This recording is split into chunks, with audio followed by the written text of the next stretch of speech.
2h24, agora nós vamos falar de economia. Nós estamos na linha com o Fábio Bentes, que é economista da Confederação Nacional do Comércio. Fábio, boa tarde. Boa tarde, Denise. Bom, Fábio, vamos falar de vendas do comércio. Houve uma reação no mês de março, de acordo com o IBGE, as vendas cresceram 0,3% sobre fevereiro. Fevereiro tinha decepcionado bastante, com um recuo de 0,2%. E aí, em comparação com março do ano passado, o avanço é de 6,5%, que é o melhor resultado neste tipo de comparação desde abril de 2014. Portanto, esse dado de março, pelo menos, reafirma o processo de retomada, não é isso mesmo? Reafirma sim, a gente acredita que o comércio esse ano vai ter um desempenho melhor do que ele teve no ano passado, Denise. Comércio em 2017, se a gente considerar os 10 segmentos do varejo, incluir aí materiais de construção, comércio automotivo, cresceu 4% no ano passado. Esse ano, considerando as mesmas 10 atividades, a gente está projetando uma alta de 5,4%, que aliás foi revisada para cima agora de manhã. Estava esperando um crescimento de 5%. E agora 5,4%. A gente sabe que o país se encontra nesse momento, do ponto de vista econômico, numa situação favorável para o consumo, quer dizer, com juros em pisos históricos e com possibilidade ainda de novas reduções e com a inflação baixa. Então, acho que as condições estritamente econômicas, vamos dizer assim, são favoráveis para que o comércio continue a registrar esse processo de recuperação. Ainda que no curto prazo essa recuperação seja um pouco errática, ou seja, sobe um mês, cai no outro, eu acho que no longo prazo, a gente comparando os resultados de 2018 com os de 2017, as perspectivas são favoráveis sim.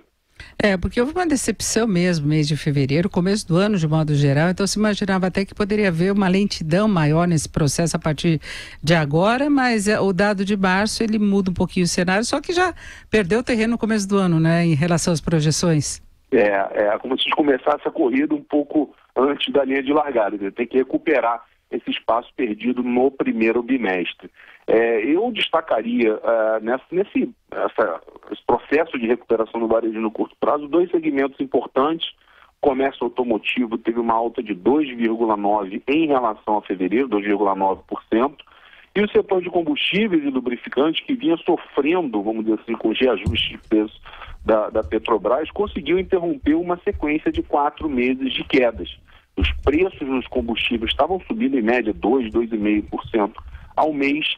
E em março houve uma trégua, os preços de combustíveis ficaram estagnados, até caíram um pouquinho, 0,04%, segundo o IPCA. São dois setores importantes. Um outro setor que também deu sinais de vida, vamos dizer assim, em março, foi de hiper e supermercados, quando a gente compara com março do ano passado. A alta foi de mais de 12%. Se a gente considerar esses três segmentos, a gente está falando de mais da metade do varejo, confirmando um processo de recuperação ao final do primeiro trimestre.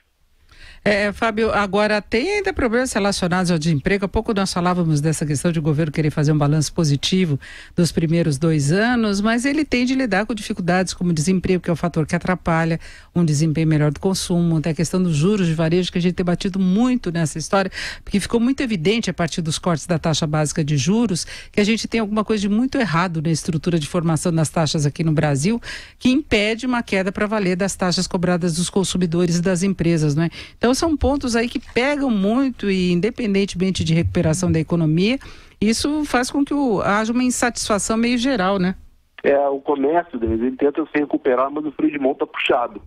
Você citou duas variáveis aí muito importantes, emprego e crédito. O emprego, a gente tem visto a taxa de desemprego recuando, é verdade, mas muito lentamente. Aliás, até o último dado, a taxa de desemprego houve alto, que ninguém esperava, então isso é ruim, porque o emprego é o que dá lastro para o consumo no Brasil, principalmente se a gente considerar que esses juros que você citou, os juros na ponta, é tão caro aqui. Então o sujeito só vai entrar numa loja para consumir e consumir a prazo se ele tiver certeza de que ele tem emprego nos meses adiante, né? E o crédito, embora a Selic esteja num patamar muito baixo, o spread, quer dizer, a diferença entre a taxa de captação e de aplicação dos bancos ainda é muito elevada no Brasil. Então o consumidor demora a perceber uma melhoria. Os juros também caíram em relação a um ano atrás, por exemplo.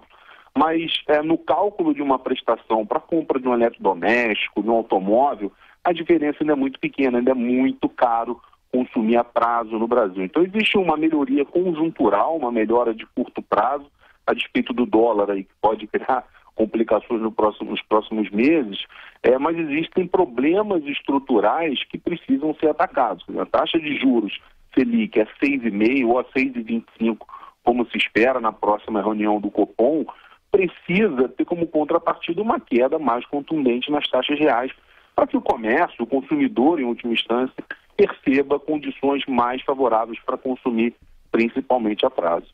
Ok, nós ouvimos o Fábio Bentes, que é economista-chefe da Confederação Nacional do Comércio.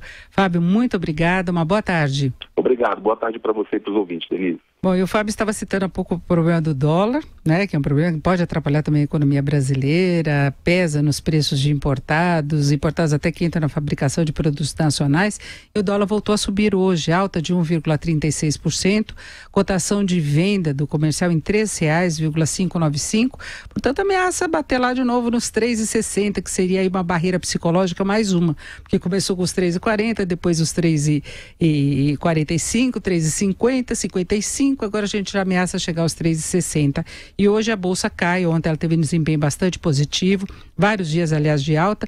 Hoje ela recua 0,43%. Uma das justificativas para esse movimento mais negativo do mercado aqui no Brasil é a divulgação de uma pesquisa eleitoral aí nos próximos dias, há uma ansiedade aí do mercado em relação à transmissão dos votos que seriam para Joaquim Barbosa, para quem esses votos irão, quem vai herdar entre os candidatos. E há uma ansiedade muito grande em torno das eleições, a definição primeiro do quadro dos candidatos e depois de quem poderá chegar ao segundo turno, e tem, claro, as preocupações também no cenário internacional.